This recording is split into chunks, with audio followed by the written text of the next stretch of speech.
Looking for something for the national park lover in your life? Maybe that national park lover is you. Then be sure to check out the Gaze Shop, the official home of all Gaze at the National Parks merchandise featuring original designs inspired by the sights, monuments, and majesty of the national parks. Right now, we have designs featuring images from Glacier, Grand Teton, Yellowstone, Bryce Canyon, Joshua Tree, and more. New this month is the New River Gorge collection. Check out 3 new prints and the New River Gorge sticker and celebrate the rugged beauty of the Mountain State's incredible national park. See all of our collections by visiting shop.gazeatthenationalparks.com to bring some of the national parks home with you. Have a sense of adventure and looking to explore? Want to head to a national park, explore a city, or hike trails of a region in North America? Look no further than Moon Travel for all your ethical trip planning needs. With guidebooks and coverage of all 63 national parks and other outdoor adventures in every U.S. region, you can count on Moon's local expertise, unique recommendations, and strategic advice to help you plan an unforgettable trip. Moon Travel Books allow you to both broadly explore a region, park, or city and hone in on specific hotspots, must-dos, and exciting excursions for any type of traveler. Their guidance allows for realistic trip planning on any sort of budget, giving you more time to explore and less time to stress about planning. Whether you are taking a short road trip, exploring a new city, heading to a national park, or spending a week in the wilderness, make sure to pack a Moon Travel Guide with you. For a limited time, our listeners can get 20% off their order of Moon USA National Parks book by author Becky Lomax by using code GAZE when you shop through Hachette Book Group using the link in our show notes. That's code GAZE, G-A-Z-E, for 20% off your copy of Moon USA National Parks. Head to our show notes to check it out and see Moon's entire collection of national parks guides. For more information and to purchase a Moon Travel Guide, be sure to visit moon.com. Okay, so what kind of person are you when you are on a tour? And I mean, like, you have gathered with a group of people and you're listening to a tour guide. Oh, I feel like having done so many tours with students, I feel like I'm the one that has to be like the engaged one all the time. So like I have to be the one asking questions because middle school students are very shy and awkward and don't know how to talk to adults outside of their sphere. Right. So I feel like I'm the facilitator if we're giving my Enneagram type. Yes. Okay. Engager, facilitator. Yeah, and so I feel like, pleaser. What else is now?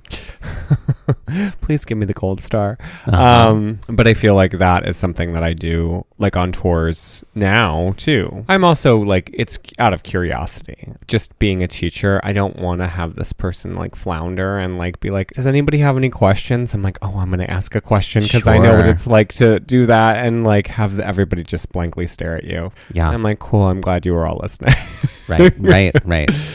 So I am an empathetic tour taker. I see. Yeah, what about you? I think, as someone who also comes from teaching, tour guiding is teaching. Mm-hmm. It is. It's a form, I have to actively go, this is not a time or a space for you to be judgmental of someone else's teaching style. You know what I mean? Mm-hmm. Like, I'm always like, we could have saved this. We didn't need this piece of information now. We could have saved it for later. We have so many. Where's the hook? Where's the hook? We have so many questions that are coming up about this one thing. Like, now would be a great time to really like sit in it and ask questions about it. You know what I mean? Like, we're not acknowledging it. Like, it's hard to not have notes. Yeah. You know what I mean? Yeah. And that's just who I am. And so it's a great moment for me to go, you get to just participate and you can participate in a way that is supportive of this person, right? Yeah.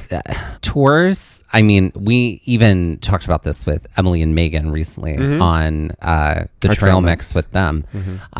But I feel like tactics for engagement from tour guides, it's like I would love to give a like whole TED Talk, not just TED Talk, but like a workshop, a professional development workshop on just like things we can do differently on tours that have been done historically forever that just no longer really serve anybody. Sure. Right? Like asking questions you already know the answer to, right? Does anyone know who was the vice president of the chamber in 1952? Of course not, because we aren't you. You know what I mean? Like, yeah, of course nobody knows that. But yeah, I get really frustrated, and then I'm like, oh, okay, I'm tuned out. I'm just going to read now. You know what I mean? Like, so we've come to this cold open with criticism. we have Meanwhile, I'm just watching people tap dance, and I'm like, it's okay, baby. We can make it. I can't. I'm sorry. I do. I've got criticisms, but I say that because I like to be on tours, and I like to learn because I am curious. And I'm also like, and we can also elevate. Sure. Grow from love.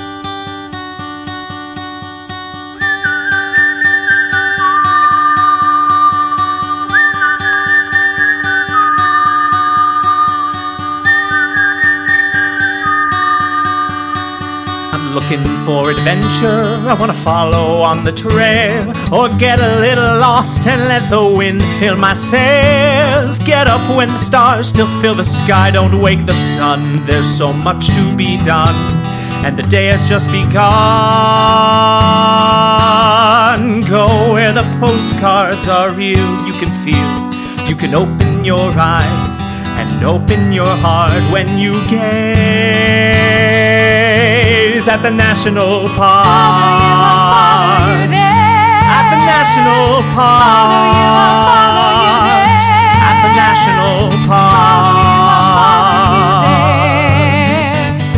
Follow you, I'll follow you there.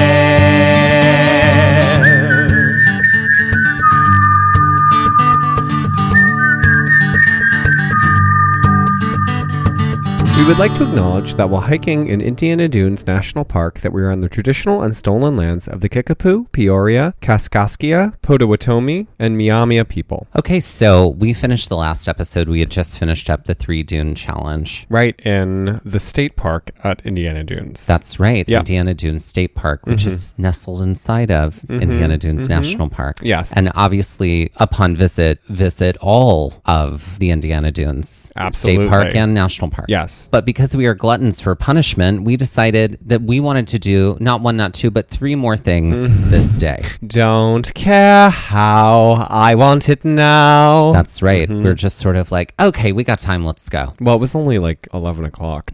But we had done a lot. We had done a lot. I think most folks, after doing 9, 10, and 2, then the 3 Dune Challenge would be like, I'm turning in. No, not us. Right? Not us. No. However, we didn't exactly know what our plan was going to be. No. So we knew that Mount Baldy was a thing that we were interested in, but we didn't exactly know how that was going to play into our day. So we decided to take our moment and go to the visitor center because we wanted our patches and our badges, and you wanted to look at t-shirts because what else have is our there? visitor center moment, right? Yeah. Our visitor center moment, I do say, over the years has gotten a little bit longer than it used to be. It used to be Mike would time me and he would have a little like stopwatch and he would say you have 30 seconds to go in and out. And if you don't, then I'm leaving you here in the car. In the car. Abandonment. Yep. So yes. Who's having some issues now? So we drive over to the visitor center, and it's a lovely little visitor center. It looks like it was designed by the same folks who designed most of the quote-unquote new public schools of the late 90s. It was brick and cinder block. It had a green metal roof. There was a half-cylinder dome entryway, probably called a breezeway. Because that is, all schools, I feel like, have a breezeway, right?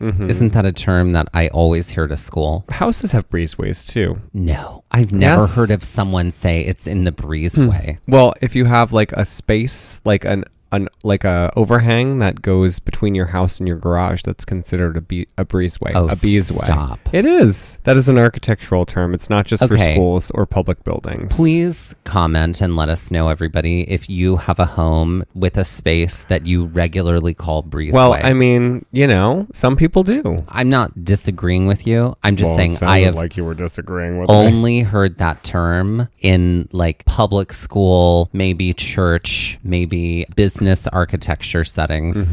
So there we go. Yeah. We do take a moment to stroll through the visitor center. It had a ton of interpretive information inside, including there was a little bit about the little brown bat, and they had a little thing. Little brown bat is its name, and they had a taxidermied little brown bat underneath a glass case. All your dreams coming true in one place.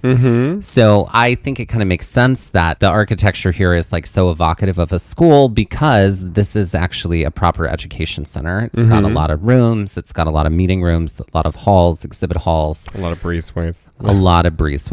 And like great architecture for it, because like there's like cathedral wooden ceilings and things are hanging, and they've got a lovely visitor center here. After taking some time, more than 30 seconds, and walking around the visitor center, we got our merch, we buy our patches, and this section is definitely very small. We were there still during COVID protocols being in place, so it was like only 3 people allowed in the visitor center at a time kind of thing. So we did what we needed to in the store. While we were at the visitor center, we chatted with park ranger named Joseph, and he suggested a couple of things that we hadn't earmarked at this point for the park. And first of those was the Bailly Homestead. They had a ranger guided tour in the afternoon, and while we don't always do these, we had time and some extra curiosity this day, so we planned for it, and we were thrilled. The ranger also mentioned a trail nearby the Bailly Homestead called the Cowles Bog Trail. Okay, admittedly, we've been referring to this as the Bog Trail in our research and in our preparation for this episode. It could also be pronounced the Coles Bog Trail. I don't know. And if you return your Amazon packages there, you get some Kohl's cash. Wow, there it is. Not a sponsor, but could be. So Joseph had mentioned that it was a flat trail and that it went through some wetlands, which we were like, great. Yes. More wetlands. Biodiversity. Perfect to add to our day. It's also flat. That'll be a nice addition. Also, interesting little piece of information, Indiana Sand Dunes National Park and State Park is one of the most biodiverse spots in the entire MPS. Oh, thanks. I'm just learning right now. Yeah. The ranger also suggested that this trail would be short enough that we could get to it before the timed tour, which was a little bit of a race the clock moment for us. We knew it would be. Yeah. So we departed, and on our way out, we noticed some enormous murals that were outside of the visitor center. The images were a mix of animals and splashes of color and a little bit of artistic chaos. They were super, super cool. There was also, I believe, like a buffalo outside the main entrance. There are some cities that have like an animal mascot, like I've seen this in Baltimore before, where the city will like commission artists to paint these crabs. Baltimore is known for its crabbing, and they'll paint them like in a muralistic style, and so they'll plant them all over the city. So I feel like this buffalo sort of had that kind of feel to it. Yes. Yeah. So all of the murals that were out there were by an artist who is known as RC, ARCY, or Ryan Christensen. And there's actually murals like that of other animals in other national parks and other natural spaces in the US, in the UK, and also in Australia. In Australia. That's right. The ones that I remember, definitely there was a fox, there was a bison, and a rainbow trout. So we took these in for a minute, and then we got in the car and headed toward the Cowles Bog Trail. So it wasn't a far drive to the trailhead of the Bog Trail from the visitor center. We parked at the Greenbelt Trailhead. So pulling in here kind of felt like Mississippi for me, because the ground was flat. There were giant power lines stretching over flat fields, and also like marshland. It was quite Mississippi. We were like right by the train tracks, if I remember correctly, when we parked. And was there a ranger that was there right when we got there? Yes, there was a ranger sort of sitting. Yeah, to kind of like check your pass, essentially. Yeah. So there weren't too many cars parked here in this parking area. We just geared up as soon as we could, just because our time was short, and we set off on this trail. So the Cowles Bog Trail can be as long as a 4.7 mile loop, but we were making it shorter because of time, because of this tour we wanted to do, and we were going to do a 3.5 mile loop. The trail is laid out like the shape of the number 8, with 2 different trails from 2 different spots that sort of would bring one to the bottom loop of the 8. And so we were taking the one from the Greenbelt Trailhead, walking out to the 8, and then we were just going to do a loop around the bottom circle of the 8 and then come right back. Based on the time that we needed to arrive for the tour of the Bailly Homestead, we knew we were going to have to keep a solid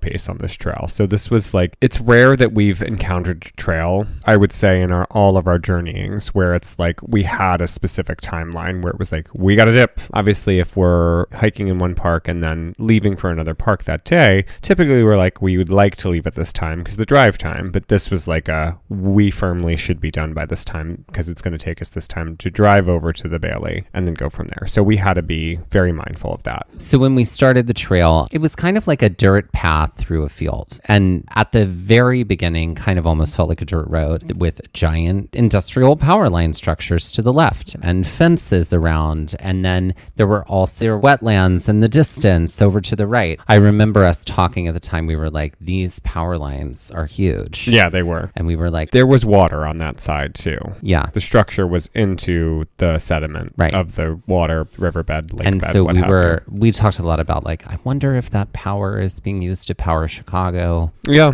And because Chicago is not literally, you can see it from Indiana Dunes. Mm-hmm. After getting to the end of this dirt road, which is not the most scenic of areas, that's for sure, we head right. So the trail basically curves us to the right. And the fence also changes at this moment in time. And this is where we come across some interpretive signage. So the sign shared that the bog was called the Cowles Bog and the Great Marsh, which is what the greater area is called. And it was formed thousands of years ago when Lake Michigan's water receded, which left these wetlands in place. Currently, the NPS is working on restoring these wetlands, removing invasive species like hybrid cattails and replacing them with other native species. And honestly, this is a really beautiful view across these vast green wetlands at this point. So we continue on. We now pass what looks to be, well, it was an older gentleman and a younger gentleman, and we theorized that they sort of looked like father and son, but were they? Well, I mean, who knows? Mm-hmm. But we can't assume anything. Mm-mm. They did both sort of smell like they had partaken of some. They had a bit of an herbal refreshment. Oh, thank you, Ty. Mm-hmm. Uh-huh. Shut up, you guys got Coke here? In the woods, because we're headed into some woods now. Mm-hmm. Would you enjoy herbal refreshment with your parents? I feel like your parents have asked that of you before. Ask what of me? To supply join them in partaking of herbal refreshment. No. They haven't? No. Oh, I thought they did. No. No, they've talked about their own experiences with it, you know. Yeah. Yeah. But no. Yeah. What about your parents? Well, my mom, herbal refreshment.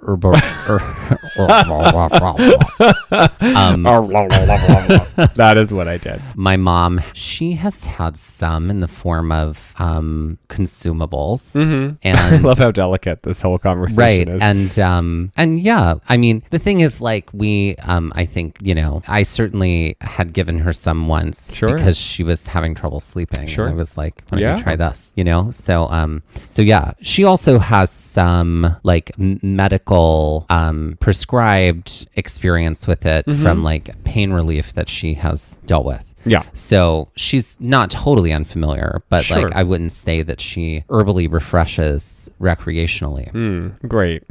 So next we're headed into these woods, and I say that they're woods, but really it's like a canopy. Mm-hmm. It's like a canopy of green, and like it's incredibly lush, and you can tell that it's by a water source because of how green it is. And the wetlands are really peeking through the trees, or rather you can see the wetlands through the trees here. It ends up being significantly cooler in these woods. And again, it is the thing that's, I think, shocked the both of us the most about Indiana Dunes and Indiana, the state park and the national park, was that they were just so green. Like, that was the thing that I just walked away thinking, gosh, this is such a green park for being, quote unquote, a sand park. There's clearly something about, you know, freshwater and plant life. It makes things very green, you know, obviously. That sounds, you know, like it's very common common knowledge to think that, but here we're seeing just such a vibrancy of green in such a area where there is so much water. And so much fresh water, specifically because Lake Michigan is a freshwater lake. Yeah. So that, and by freshwater, we mean not saltwater, like the ocean. Yeah. This trail, as we're walking, is mostly flat, but there are some occasional hills here. I remember kind of feeling like it felt like kind of like a dirt bike path through the woods. It did. Yeah. It did. Like that kids had like carved out and like made some ramps. Yeah. I remember thinking like, you know how sometimes you can put on sunglasses that have that like a polarization on them. I was not wearing sunglasses with polarization on it, but I felt like looking in real life into this canopy felt like looking through something with a polarized lens just because it was so bright. Canopy hiking, right? Love it. So we eventually reach the juncture point that we need to turn left on, which is going to just basically keep us on the bottom half of this 8. And that takes us across the 8. The figure 8 that is the shape of the trail, not like the 8 trail like in Sand Dunes State Park. Yeah. Correct. What I do remember at this moment is we were both in a bit of a mood at this moment because we were both on, I think we were feeding each other's diatribes because we were definitely diatribing about heteronormativity and how this world is made for hetero relationships and how hard it is to buy a house and how much easier it is to buy a house when you're in a hetero relationship, right? Sure. You know, I think it's more of when you're just in a relationship. No, but particularly a hetero relationship. Sure. Certainly. I guess so. Yeah. I think we were just like, we were in our feels. We were in the feels. And having sister moment. Having a sister moment, I should say. Welcome to the stage, sister moment. After we make our way to the other side of the 8 and, continue to bitch our way along, we turn left again, and this links us back up with the spot where we came into the wood. Did we see the dad and son again? Yes, we did. Yeah, we saw them again here, right? This was interesting. Yeah. And I was just like, they're high. I think they were this time. They definitely were. Yeah. We were looking at the clock the whole time. Yeah. And we were certainly looking at it now. And we were like, okay, we have to get back to the car. And so we just hoofed it. Yeah. Because we were like, we got to get back to the car so that we can make it on time for this thing. Yeah. For this guided tour that we didn't want to miss. So yes, our long strides and our gay pace, made it possible for us to get back the way we came off the trail and to the car in a flash. With gams like these and my homosexuality, I can run anywhere at half the speed. And with that, let's take our first break. Tired of looking in all the wrong places when hiring a candidate? You need a platform that does the hard work for you. You need Indeed. Indeed is the hiring platform where you can attract, interview, and hire all in one place, delivering 4 times more hires than all other job sites combined, according to Talent Nest 2019. Instead of spending hours on job sites searching for candidates with all the right skills, Indeed can help you do it all. Streamline hiring with powerful tools that find you matched candidates. With Instant Match, over 80% of employers get quality candidates whose resume on Indeed matches their job description the moment they sponsor a job, according to Indeed Data US. Even better, Indeed's the only job site where you only pay for applicants that meet your must-have requirements. Start hiring now with a $75 sponsored job credit to upgrade your job post at Indeed.com/gaze. Claim your $75 credit now at Indeed.com/gaze, and that's gaze, Gaze. Offer good for a limited time. Just go to Indeed.com/gaze and support the show by saying you heard about it on this podcast. And that's Indeed.com/GAZE. Terms and conditions apply. Need to hire? You need Indeed.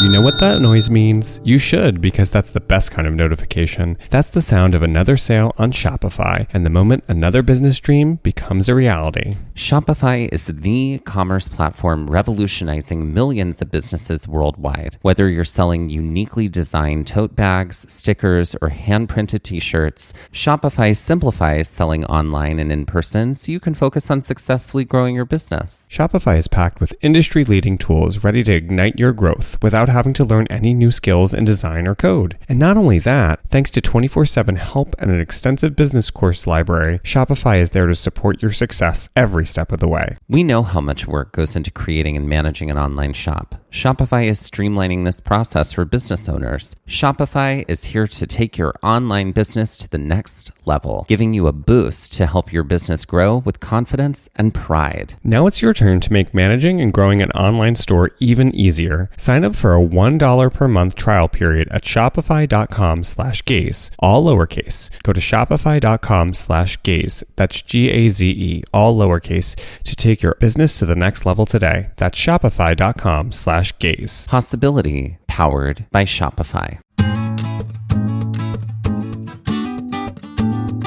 When we're exploring a new national park, we often put miles upon miles of hiking in one day. It is exhausting. But then we were sent some bags of super green Malay kratom tea from Top Tree Herbs. It's traditional crushed leaf kratom tea in convenient tea bags. I just steep them for 20 minutes in a thermos, then drink my tea before hitting the trail, and sometimes after a particularly exhausting hike. There's no caffeine, and this herb actually works. Kratom tea has been traditionally consumed throughout Southeast Asia for thousands of years. It has typically been consumed by laborers working outside. It gives them the boost they need to push through the tropical heat and physical discomfort. It's not only good for physical activity, but it's also a great coffee substitute for when you want hours of caffeine-free motivation. We recommend you try it out. We've really enjoyed drinking kratom tea. Honestly, we wish we would have found it sooner. You can get kratom tea from toptreeherbs.com and be sure to use our code GAZE, that's GAZE, to get a 20% off coupon. Enjoy some relaxation today.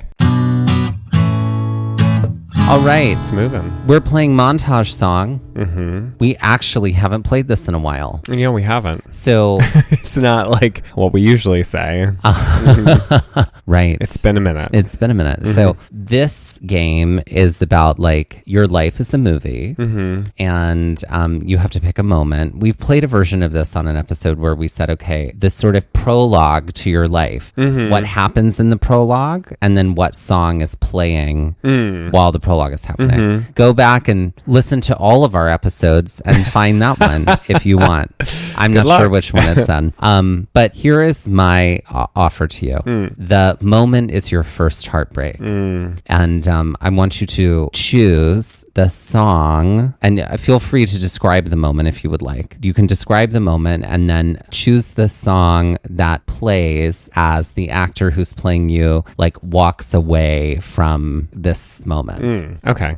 I feel like I've talked about this before, like the heartbreak moment, and that's like in my early gay days, now that I'm like, 1,000 years old, I had met someone via MySpace, so I just dated myself. I was going to school in Philadelphia. He lived back home. We started to chat. When I was home over the summer, we got together a few times. He was my first kiss. That was a dude. And he basically like tried to be like, I'm not good for you. Like, don't, like, he tried to talk me out of like wanting to be interested in him. And I later came to find out via MySpace it's because he was seeing somebody else. And so, yes, I remember talk this. about the disappointment and the darkness. So was your first heartbreak moment like all by yourself in a room all by yourself? Like when you found out via MySpace? No, I think I was in the computer lab at school, actually. Oh, even better. Yeah. Even better. Yeah. Because that's not embarrassing. So I think the song is Lay a Whisper on My Pillow. Really? Leave the winter on the ground. I wake up lonely. Yep. Pair of silence. Oh, excuse me. Yeah. I'm obsessed with that song. It's a great song. Must have been love, but it's over now. So that would be my that'd be my heartbreak song. What a great song for that moment. And it's just been downhill since then. So just another disappointment. Another disappointment splashed across page 6. That's what my love life has been, is just a lot of disappointment. Yeah, your card's coming. It's coming. Sure. And how about you? Now that I've made a dower. Well, I mean, I figured. Yeah. So, because you are the Dowager Countess.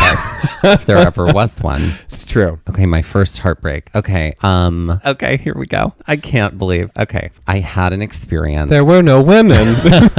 In my early gay days, right? Mm-hmm. I think my first heartbreak was like 4th grade with this girl that ended up becoming one of my best friends. But this was my first like adult heartbreak. And of course, as a queer person and as a gay person, it was sort of like just having your heart break publicly in front of everybody, but it's silent and to yourself in front of a room of all these other people. Oh. I had been In the computer lab. I was not in the computer lab Looking at college. At MySpace. No, it was in my early 20s. I was at a rehearsal and I had just met this person that was going to be a part of the show that I was working on. And he was so beautiful and so talented. And I was like, oh my God, I'm in love with him. And I was like, that was the phrase I used to myself. I am in love. Like I remember like I had met him like at a few rehearsals, and then I had to go to Mississippi. I think probably I went to Mississippi for some reason. Okay. And I remember just like pining for him. God, we're so dramatic. Love makes us so dramatic. Oh, Ramon. Pining for him. And imagining like what our life would be like together, and like excited to like, you know, like for him to come down and meet like meanwhile we have had maybe a couple of casual conversations. That's it. But you know, when you're a gay person who doesn't get to, you know, like date and figure out that part of yourself in high school and in college with everybody else while it's all messy and everybody's figuring it out, then it happens here in your early 20s or mid 20s or whenever. And so the next rehearsal I went to, I was so excited to see him, and we talked and blah, blah, blah. And then he was like, oh yeah, this is my girlfriend. And I just had to meet her in front of everybody else, and like devastated and dying inside. And I think the song that would play for me is I Can't Make You Love Me If You Don't. That song. Because if we're going to lean into the drama, let's lean all the way in. I can't Make your heart feel something that it won't. Right? Ugh, that song. Deep in. I forgot the rest of the lyrics, but yeah. That's it. Yeah. And that's life, right? That's it. And that is Montage Song. So where we needed to go was just across the main road, and the main road running through this area of Indiana Dunes is Route 12. So we literally just crossed Route 12 to the other side, to the south side of Route 12. And then it brought us to a parking lot at the end of that road, and that is where we were meeting for the trailhead for the Bailly Homestead tour. We got out of the car. I think we might have even changed into sneakers, because this was described as a very light sort of experience, and we weren't going to be hiking traditionally. I don't believe either of us brought our bag, maybe just a water bottle with us. And a group of us gathered at Trailhead. We met a young couple who had a camera and a recording equipment for their YouTube channel. We exchanged some stickers with them. They were very sweet, and between them, there was another small family and us, and that was our tour group. And then the tour guide arrived, and his name was Ranger Bill, and he was super lovely and super friendly and super knowledgeable. He shared with us that he was a part-time ranger and also a full-time agriculture teacher. And I was so intrigued by that as having high school agriculture classes, but it makes sense considering exactly where we were. That's right. So the first leg of our tour was a walk on a trail for a bit. Now, typically on things like this, when you're moving on a trail and everybody's like lined up, like you're not getting any information from the tour guide at that point. We were just sort of moving to another spot before you stop. And that is what we were doing here. We did finally get to the homestead, which is a giant home in the middle of this like open area past some trails. There were a few other people around who were not on a tour, but who were just exploring. Milling around, Just milling around. And then there was us. And you don't have to take a tour to get here. So this is not like a ticketed event. Once you enter into the field, there are actually a lot of different structures here within this open field. But yes, there is a large home. The home is named for Honor Gratien Joseph Joseph Bailly de Messiaen. What? Exactly.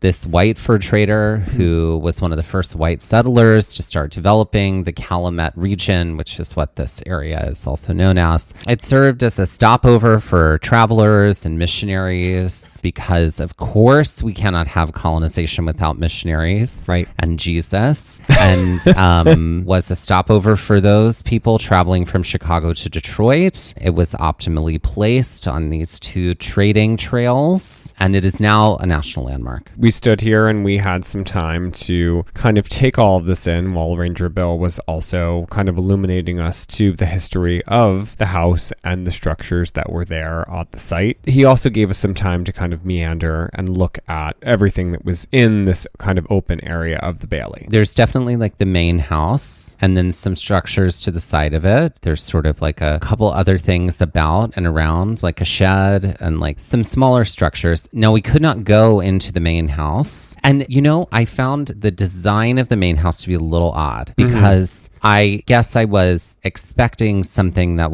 had architecture that was a little more period. And this was not. Right. But I do feel like some of the other structures, like I think there was a chapel, if I'm not mistaken. There were a few other like smaller home structures that were there.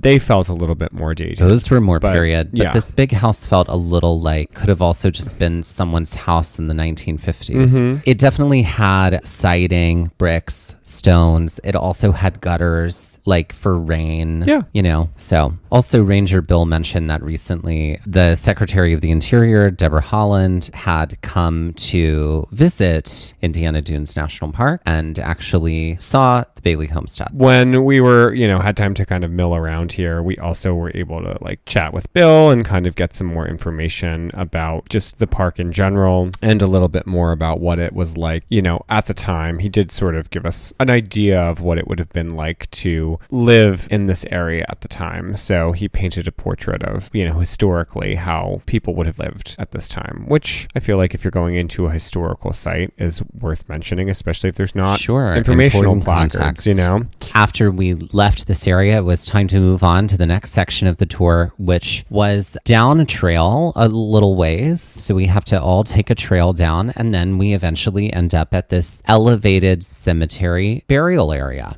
Ranger Bill told us that this was the Bailey Cemetery and that there are quite a number of bodies buried in it. So Ranger Bill told us when we arrived that we were at the Bailey Cemetery. There are apparently a good deal of bodies that are buried in the cemetery. And it's weird because it is an elevated platform. You would think that there would be vaults in the walls or something like a mausoleum, but it's not. There was a giant cross in the center. It's very strange too because apparently things we learned that sometimes the neighbors would try to bury their dead here as well. And apparently at the time the neighbors were Swedish. They were of Swedish descent. Oh, okay. And that's the thing.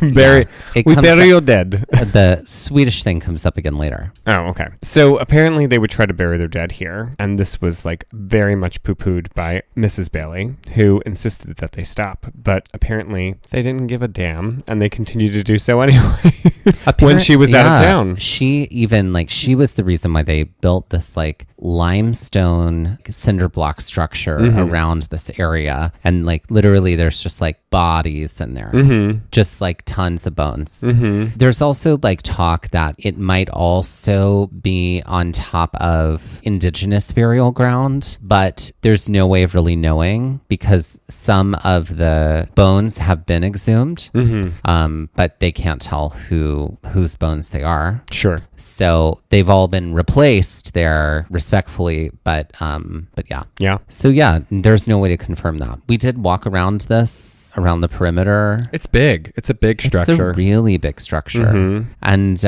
it was certainly eerie. Yeah. It definitely felt like, I do remember Bill talking about like leading ghost tours here. Ghosts. Yeah, I think it was in the summer or closer. I think they do it a few times a year. And just imagining being out there at this time of night was not something I think any of us were particularly excited about, because it did feel very eerie, and I feel like it would be very eerie at night. I agree. I don't know that I would want to go there at night. We were there right in the middle of the day. Now it was time to head to the next section of the Bailly Homestead tour, which involved a farm. We head back the way we came toward the main homestead, then we turned left, and that brought us to Shellberg Farm. So this was a preserved farmhouse that a Swedish family owned, and they had operated a farm here from 1890 to 1910. It begs the question if these were the Swedish neighbors. Oh, yeah, there we are. Yeah. So it's a fully brick house with 2 floors. Walking up to the house, there were some garden beds and some fenced-in areas with animals, because it's still a working farm. Yeah, there were some pigs and chickens. That's right. The pigs were so funny because it was a hot day and they were just like in the muddy water. Yeah, like rolling around for sure.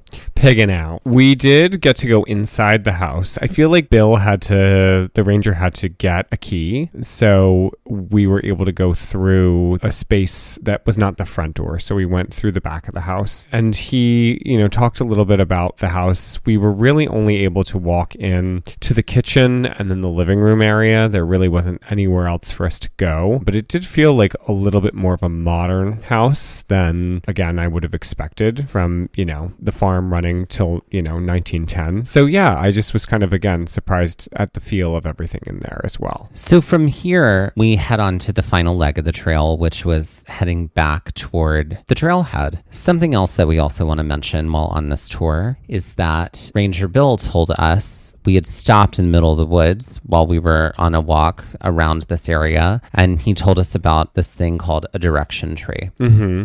And so the direction tree is really interesting. It's a tree typically at the intersection of a trail or 2 trails. It looked like it was growing out of the ground and then immediately sort of curving down towards the earth and then back up to grow upward. So we had definitely seen trees like this, not just in Indiana Dunes, like in other spaces as well. And we'd always been curious about what those trees were and why they were growing like that. What he told us is that oftentimes indigenous people would pin the tree down to the earth to help provide a direction for basically a marker as far as which way to go next. So these are called direction trees, which I thought was such a cool thing. And then they continue to grow like that the rest of their lives. Mm-hmm. Mm-hmm. And so, yeah, we've definitely seen trees like that before on other trails. Yeah. And now I'm going to keep my eyes out. And now we notice them, right? We notice them as direction trees. When we finished up at the Shellberg farm, Bill was like, you're welcome to walk back with us to the parking lot. We're going to follow this trail, but you can also cut across. There's fields that you can kind of walk through that'll take you right back towards the parking lot a little quicker, but you don't have to walk with us as a group anymore if you don't want. He said this to the entire group. And this is the point where you and I were like, okay, bye. I mean, the tour was lovely, but I do find like that, when we talk about what sort of, tour takers we are, I had also hit the moment where I was like, my wall is here for tours at the moment. So it was nice for us to be able to enjoy the tour. It was really informative. I think it's worth it to do for sure. But I think after having done how many trails at this point on this day already? Like 4 or 5? Yeah. Like my wall was coming real hard. And there was still one other thing that we wanted to do on this very first day that we were in Indiana Dunes State and National Park. And with that, let's take our second break.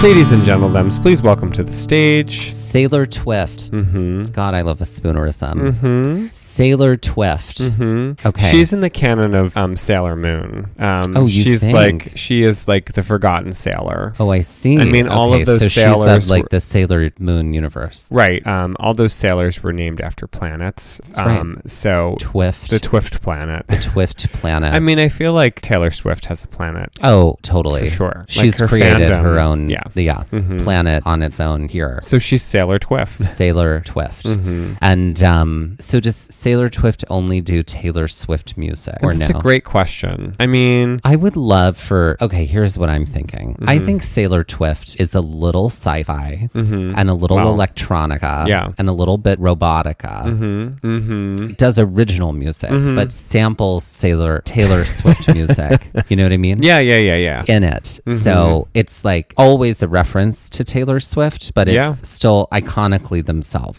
Sailor Twift. Sailor Twift, yeah. I feel like there's a very big influence of Japanese culture in Sailor Twift's. I see it. Her whole shtick. And I do feel like that's very important. And I feel like it works really well, especially with like her sampling and like what she's doing. So I feel like part of her merch is actually comic books or manga that are about her and her adventures. If we're going with a Sailor Moon type theme, I feel like that works really well. Yeah. She definitely, in the same way that Taylor Swift has built a universe with folklore, with Easter eggs, with like references, Sailor Twift does the same thing on their own and in their own way. Yeah. So ladies and gentlemen, please welcome to the stage. Welcome to the stage, Sailor Twift.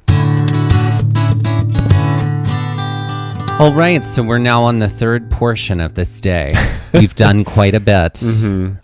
Or we're on the third portion of this episode, but really this is like 1, 2, 3, 4, 5, part 6 of the day. Sure. If we include the visitor center. Yeah. So, 'twas a full day. Twas. And it wasn't even that late. No. And we were now going to go do Mount Baldy. Yeah. Which is the largest dune in Indiana Dunes. In the national park. But in the national park. Not the largest dune in the area. Correct. That's important so, to distinguish.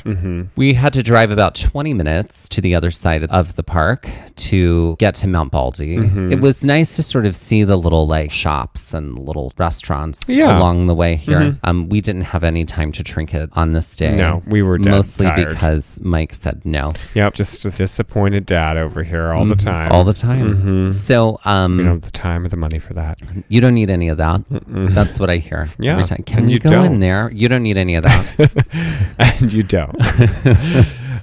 We park the car when we get in so first of all, this lot it was kind of wild because the foot of the dune is at the edge of the parking lot. Also, if you remember from a million episodes ago, because this is the third episode on the same day, it had rained when we had come into the Indiana Dunes area the night before. This parking lot felt like it was sort of flooded too. There was giant puddles throughout the parking lot. Clearly it needed a little bit of a repave, but we basically are able to park right at the foot of the dune, which is very strange. It's like the dune is just encroaching into the parking lot, and NPS is like, well, you can't park in these spots anymore because the dune is taking it. So it was very, very odd. So we walk from the car and we head toward the area where people can like get to the other side of Mount Baldy, because like there were a lot of dead trees growing out of the sand here. I took a lot of photos of this. Oh, and who's going to have a coffee book now? Well, they can just be like little bonuses, an addendum that go into yours. We saw these 3 younger rangers sitting in these lawn chairs over by the restrooms, and we went up to them. We were like, so what do you do to do Mount Baldy? And they were like, oh, you just like climb up and over it and get to the beach. That's what you do. Well, you're not really climbing over Mount Baldy. Mount Baldy is like, they're like, don't climb it because you could fall into it. Like, well, yeah, but you're going up a hill section that is a hill that is not a like dune proper, I would say. Well, no, that section is not necessarily like a proper dune, but it's part of Mount Baldy. Yeah. So they were like, just it's a marked trail is up what we'll and say. Over that, and then that'll bring you to the other side of Mount Baldy. Like, oh, okay. So we headed over that way. This was a bit of a steep grunt. Yeah. To get up this section, essentially we have to get up, over, and then down the other side. And the wild thing is that this is a beach for people. So we were watching people climb up with us and people coming back that had like, here's a cooler that I'm carrying. Here's all this beach gear. It was kind of a strange thing. I'm like,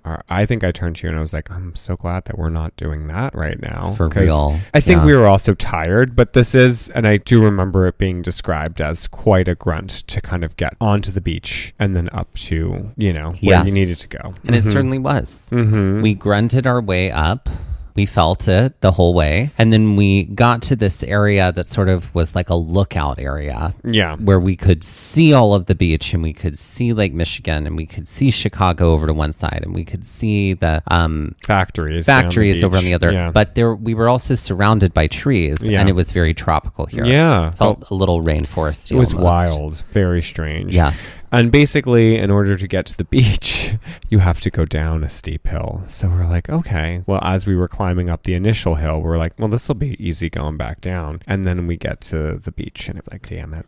I know. So we're like, are we going to go down there? And we both decided to. Yeah. We were like, we've made it all the way here. We're going to do it. Yeah. So, yes, we go down to the beach and then we do lovely beach things. We stroll along the beach. We put our feet in the water. We sit on the sand. We look to the left and see Chicago, which is an excellent view of Chicago from right there. And then over to the right, we could see factories. Wild. So strange. And then a lot of people just here having a beach day. Yeah. I mean, it was warm. Like it was a hot summer day. Yeah. I put my feet in the water and like enjoyed the hell out of it. It was beautiful. I mean, people were like truly swimming like here. This was clearly like beach spot. I was like, damn, I wish we had brought like towels. This would have been like such a nice respite for the end of the day. But we didn't have a ton of time. And I think we were both like, we're done.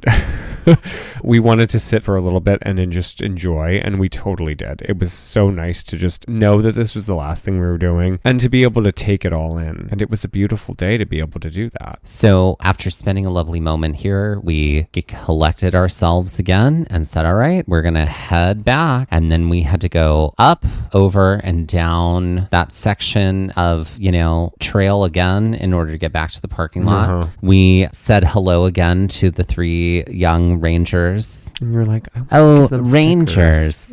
Yeah, thank you. Aye. That's right. You were like, let's give them stickers. And because this is something we were like using as our calling cards. Or as business cards. Checks. Instead of business cards, we were just giving stickers if we ended up engaging with somebody. Yeah. We chatted with them and then we gave them some stickers. And after like having a lovely little chat and talking about what we had done that day and what we had planned to do the next day, we hightailed our way back to the car, drove on back to the Airbnb, and relaxed the heck out of our evening. Okay, so let's put these items on the Karen Stone scale. Great. Let's start with the Bog Trail. The Bog Trail is like a 3 for me. It wasn't super difficult, but there was a little bit of elevation gain and loss on the trail. It wasn't just flat. So I can't just give it like a 1 or a 2. It's definitely a 3 for me. It's a 3 for me as well, because there was a lot of it that was dirt path, but it wasn't like a totally flat dirt path. So, right. Yeah. 6 out of 20 Karen Stones. Great. The Bailly Homestead. The trails on the Bailly Homestead, I would give that a 2 because those were really flat and that was pretty even earth and grass like trails. So I'm going to give it a 2. That's what I was thinking too. Great. So a 4 out of 20. Great. On the Karen Stone scale. Now, this section of Mount Baldy that we had to go up and over, not very long. No, but annoying and But steep. annoying. Yeah. I'm giving it a 4. That's exactly what I was thinking too.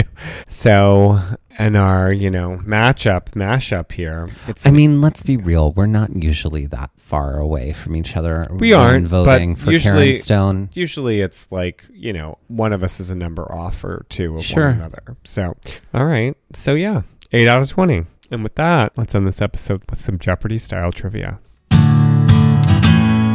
All right, who would like to start? I can start. Great. Go for it. I'm so ready. I was inspired by the fact that we were in the prairie, like in the prairie landscape here. Please tell me you have an entire category dedicated to Laura Ingalls Wilder. No. Because I would probably not do that well, but I would get very excited. I did read all of her books as a child.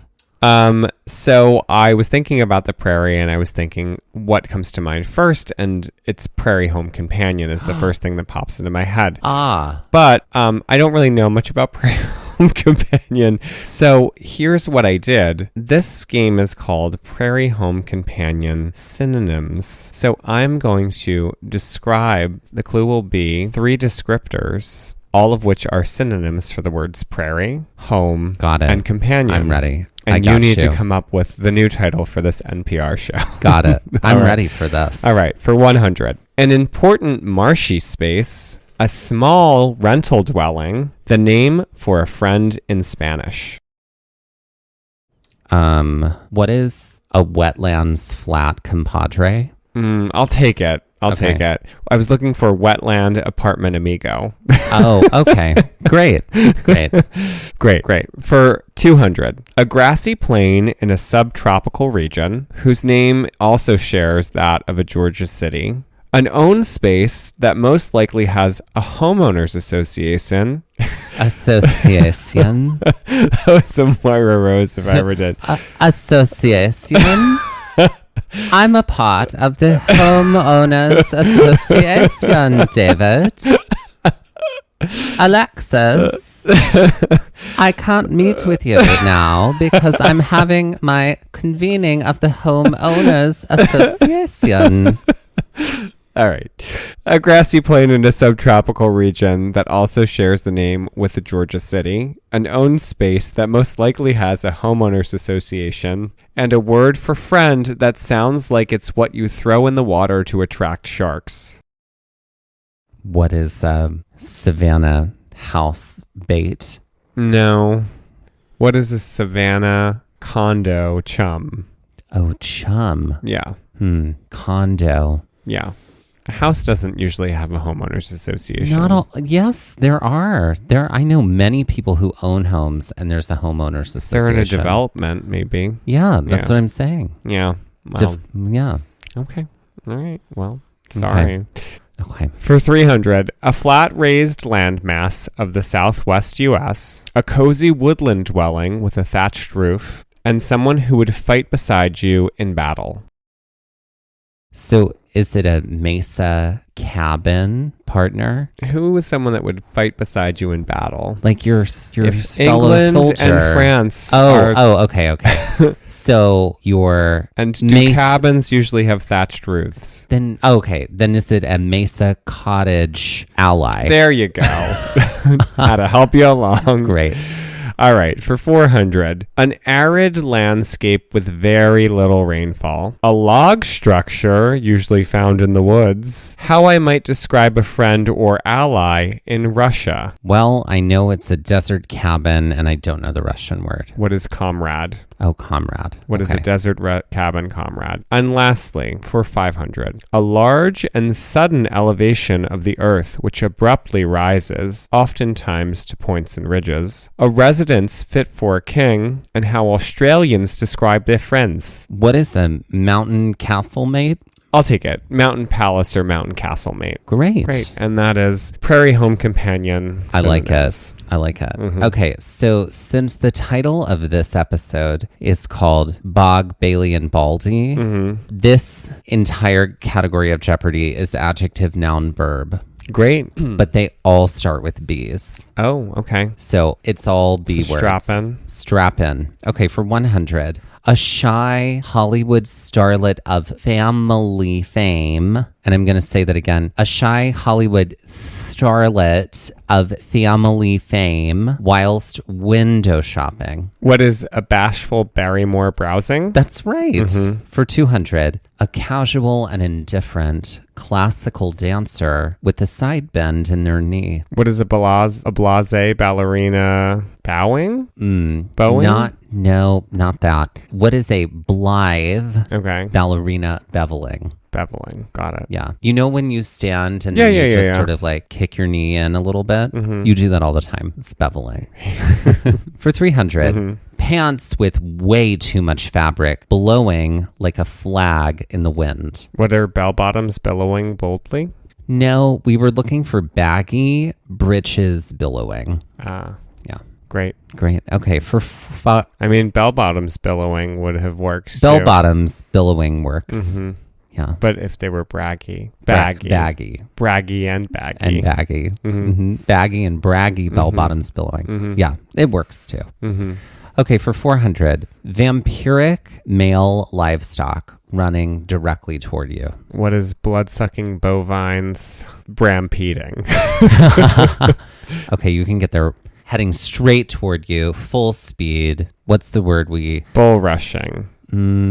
Boulder dashing. Maybe like it gets its term from an actual noun that is like wooden and cylindrical, and when turned on its side... Barreling. There we go. Bloodthirsty. I would have also accepted bloodthirsty bulls barreling. Okay, and for 500... I used my $10 words. You did. Bovines.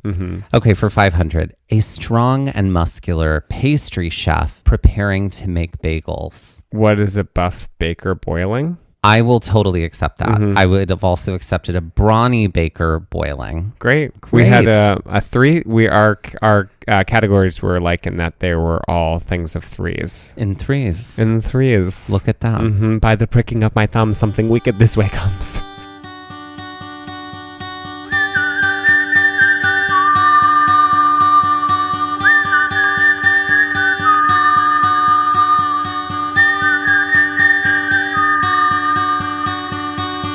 So, do you know what Shakespeare play that was from? It's from Macbeth, girl. Honey, Right. you think you ain't know nothing? It was those three witches. That's right.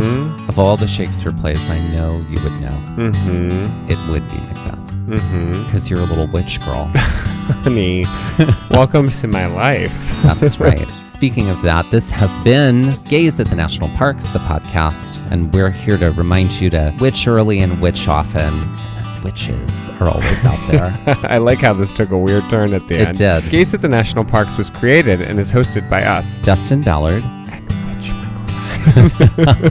To see images from this episode, follow our Instagram at Gaze at the National Parks. To contact us, email us at gazeatthenationalparks@gmail.com. And to find out more about the parks visited on this show, visit our website, gazeatthenationalparks.com. That's Gaze, G-A-Z-E. All original artwork featured on Instagram and our website, and in the Gaze Shop is by me, Michael Ryan. All original music was written and performed by Dave Seaman and Mariella Klinger with Sean Slios on guitar. Our music producer is Skyler Fortgang. This episode was edited by me, Dustin Ballard. We would also like to acknowledge that while recording this episode that we are on the traditional and stolen lands of the Lenape people, also known as Ocean County, New Jersey.